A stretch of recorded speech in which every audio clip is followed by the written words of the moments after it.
এটি চাষ করে শীতের তুষারপাত হয়, তখন সেই তুষারপাত যদি ফসলের উপর জমে তবে ফসল অতিরিক্ত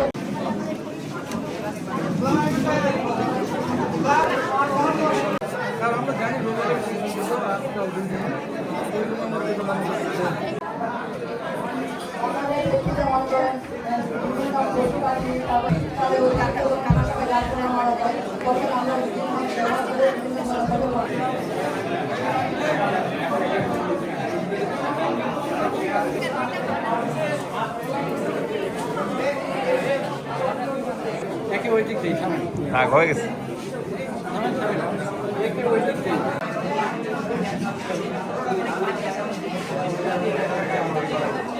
প্রজেক্ট নিয়ে আসছি, প্রকল্প নিয়ে আসছি।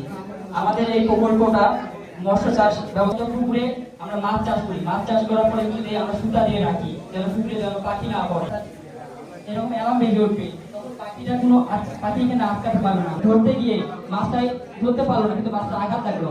আঘাত লাগার কারণে স্যার মাছটা থাকবে এবং এখানে কম খরচে কিন্তু আমরা এটা করতে পারি। স্যার সাধারণত দেখেন অনেক জায়গাতে পুকুরে মানুষ আসতে পারে আসে, বা ওই চোর ওই যে বীজ দিতে আসলো সে একত্রীকরণ করেছি, যেখানে আমরা সোলার প্যানেলের মাধ্যমে রাতের বেলা আলোক ফাঁদ এবং দিনের বেলা হলমাদি জমির ক্ষেত্রে কীটনাশক ব্যবহার না করে আমরা পোকামাকড়কে নিধন করতে পারছি।